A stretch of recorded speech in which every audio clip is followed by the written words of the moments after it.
ऐसा क्या हुआ कि 14 फरवरी को ब्लैक डे का नाम दे दिया गया? 3 साल पहले पुलवामा में हमला कर देश के दुश्मनों ने हमारे हौसले को तोड़ने की साजिश रची थी। 14 फरवरी 2019 को सीआरपीएफ के काफिले पर हुआ हमला देश की अस्मिता पर सीधा हमला था। हमले में देश ने 44 जांबाज सुरमाओं को खो दिया, पर उसके बाद जो हुआ पूरी दुनिया ने वो देखा। पर इस हमले के बाद देश ने ऐसा माकूल जवाब दिया कि वो फिर सिर उठाने के काबिल नहीं रहे। पुलवामा के बाद देश भर में गुस्से का उबाल ऐसा उठा कि अब आतंक के रहनुमाओं को कोई ठोर नहीं मिल रहा है। हमारे सुरक्षा बलों ने साबित कर दिया कि भारत अपनी सीमाओं और संप्रभुता की रक्षा के लिए आवश्यकता पड़ी तो दुश्मन को उसके घर में घुसकर मार भी सकता है। क्यों है ये ब्लैक डे और क्या है इसके पीछे की कहानी, आइए इस रिपोर्ट से समझते हैं।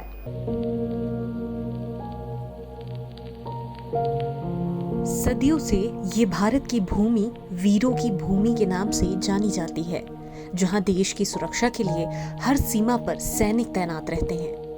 आज अगर हम स्वतंत्र रूप से घूम रहे हैं और घर में बैठकर चैन की नींद ले रहे हैं, तो उसके पीछे ये जवान ही हैं, जिनके भीतर कोई स्वार्थ का भाव नहीं छुपा होता, जो हमारी खातिर अपनी नींद, भूख और प्यास सब कुछ भुलाकर हमारी रक्षा कर रहे हैं। देश के लिए जंग जीतने की आशा से घर से निकला जवान सारी मोह माया त्याग देता है। सरहद की माटी ही जवान की माँ का स्नेह और सर्द हवा ही आंचल होती है। ये जवान जंग के समय एक लक्ष्य लेकर लड़ते रहते हैं, जिसमें कुछ जवान घायल भी होते हैं तो कुछ हमेशा के लिए देश की माटी में मिल जाते हैं। इस घटना में न सिर्फ एक जवान शहीद होता है, बल्कि उसके साथ साथ एक माँ का बेटा, एक पिता की उम्मीद, एक पत्नी का सुहाग, तो वहीं बच्चों के सर से पिता का साया छीन जाता है, जो कभी लौट कर नहीं आता। अगर कोई लौटता है तो केवल उसका पार्थिव शरीर। एक और जहां देश के लोग 14 फरवरी को वैलेंटाइन डे पर अपने दोस्तों के साथ इस दिन का जश्न मना रहे थे, तभी दोपहर करीब 3:45 बजे टीवी पर पुलवामा हमले की खबर आई, जिससे पूरा देश सन्न रह गया। लोग आतंकियों के इस कायराना हरकत से रो पड़े। भारत के इतिहास में जम्मू कश्मीर की सबसे दुखद घटना एक दिल दहला देने वाली थी। साल 2019 में 14 फरवरी को आतंकवादियों ने इस दिन को देश के सुरक्षा कर्मियों पर कायराना हमले के लिए चुना। जम्मू कश्मीर के पुलवामा जिले में जैश ए मोहम्मद के एक आतंकी संगठन ने विस्फोटकों से लदे वाहन से सीआरपीएफ जवानों की बस को टक्कर मार दी, जिससे जोरदार भीषण धमाका हुआ। आमने सामने से टक्कर होने पर पहले तो किसी को कुछ समझ नहीं आया। धमाके का काला धुआं वहां आसपास इतना भर गया कि कुछ दिखाई ही नहीं दे रहा था। पर धुआं जब साफ हुआ तो दिखा कि सड़कों पर जवानों के शरीर पड़े हुए थे। इस हमले में 40 जवान शहीद हुए थे और कई गंभीर रूप से घायल भी हुए थे। पुलवामा जिले के अवंतीपोरा के पास लेथपोरा इलाके में हुए इस हमले की जिम्मेदारी पाकिस्तान के आतंकी संगठन जैश ए मोहम्मद ने ली थी, जिसके बाद भारत देश ने महज 12 दिनों के भीतर ही नापाक पाक से बदला ले लिया। भारत ने 26 फरवरी को बालाकोट एयर स्ट्राइक करके जैश ए मोहम्मद के आतंकियों को ढेर कर दिया था। पुलवामा हमले के बाद से ही पाकिस्तान के खिलाफ देश भर में गुस्से का माहौल था। 300 किलो विस्फोटक से भरी गाड़ी से हुआ था हमला। दरअसल पुलवामा में नेशनल हाईवे पर जा रहे केंद्रीय रिजर्व पुलिस बल सीआरपीएफ के जवानों के काफिले पर आतंकवादियों ने छिपकर निशाना बनाया।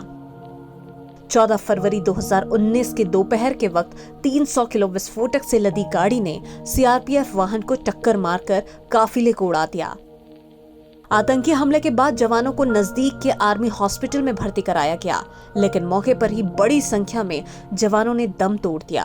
घटना के चंद मिनटों के बाद ही पूरी दुनिया में इसकी निंदा की जाने लगी। ज्यादातर देशों ने भारत के वीर जवानों पर हुए आतंकवादी हमले की निंदा की।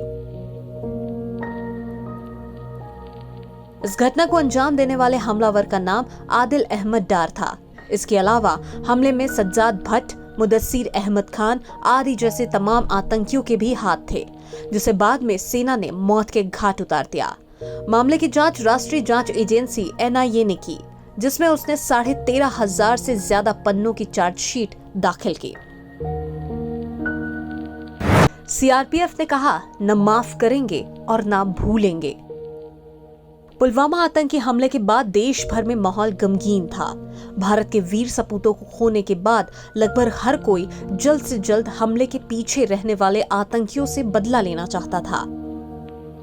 CRPF ने भी कहा था कि हमले के जिम्मेदारों को वह न माफ करेगा और न ही भूलेगा।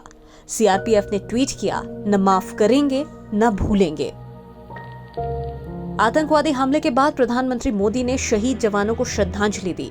शहीद जवानों के पार्थिव शरीर को वायुसेना के विशेष विमान द्वारा पालम वायुसेना इलाके में लाया गया, जहां पर तत्कालीन गृह मंत्री और वर्तमान में रक्षा मंत्री राजनाथ सिंह समेत कई बड़े मंत्री मौजूद रहे।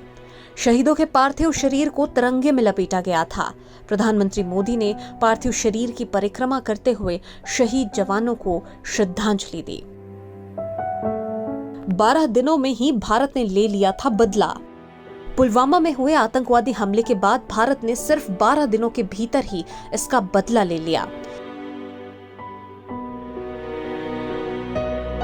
26 फरवरी 2019 को रात के तकरीबन 3 बजे भारतीय वायुसेना के 12 मिराज 2000 फाइटर जेट्स ने लाइन ऑफ कंट्रोल LOC को पार करके बालाकोट स्थित जैश-ए-मोहम्मद के आतंकी ठिकानों को ध्वस्त कर दिया था। सूत्रों के अनुसार इस हमले में पाकिस्तान द्वारा पोषित 300 आतंकियों को मौत के घाट उतार दिया गया। एयर स्ट्राइक में तकरीबन 1000 किलो बम आतंकी ठिकानों पर बरसाए गए थे। पुलवामा आतंकी हमले के बाद पाकिस्तान से बदला लेने का प्लान बनाने की जिम्मेदारी प्रधानमंत्री ने NSA अजीत डोभाल को दी थी। इनके अलावा तत्कालीन वायुसेना प्रमुख BS धनोआ ने भी एयर स्ट्राइक में अहम भूमिका निभाई। पुलवामा के शहीदों को देश करता है याद 3 साल बाद भी। पुलवामा के शहीदों को देश आज भी 3 साल बाद बीत जाने के बाद भी उनको याद करता है। पुलवामा में इन बलिदानियों की याद में स्मारक बनाया गया है। इन स्मारक के लिए शहीदों के गांव की माटी लाई गई है, जहां शहीदों को नमन किया जाता है। पुलवामा आतंकी हमले को 3 साल पूरे हो चुके हैं, लेकिन इसके जख्म और दर्द आज भी गहरे हैं। सोशल मीडिया पर #पुलवामा अटैक और #पुलवामा #ब्लैक डे ट्रेंड कर रहा है। आखिर कब तक हमारे वीर इस तरह देश की रक्षा के लिए अपनी जान देते रहेंगे? क्या देश के लिए ये लड़ाई ऐसे ही चलती रहेगी? ये वाकई फिलहाल एक बहुत बड़ा सवाल है। KBC महापरिवार द्वारा भी शहीदों को श्रद्धांजलि दिया गया। कैंडल जलाकर 2 मिनट का मौन रखकर सभी शहीदों को याद किया गया। आज 14 फरवरी है। आज के दिन 3 वर्ष पूर्व हमारे 44 जवान अपने देश की रक्षा में कश्मीर की पुलवामा में शहीद हो गए थे।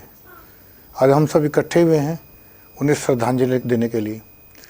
ये वही जवान हैं जिनके बलबूते आज हम हवा में स्वतंत्रता की खुली सांस लेते हैं। ये वही जवान हैं जिन्होंने अंग्रेज़ों से हमें मुक्ति दिलाई। यही वही जवान हैं जो 24 घंटे सर्दी हो या गर्मी, बारिश हो या तूफान, सीमा पर खड़े होकर हमारी रक्षा करते हैं।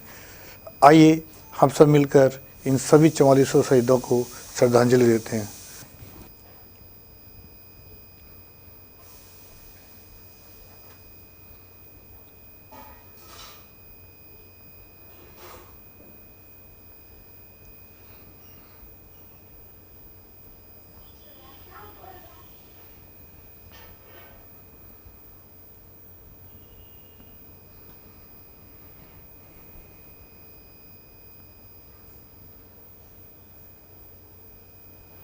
Bureau report KBC news.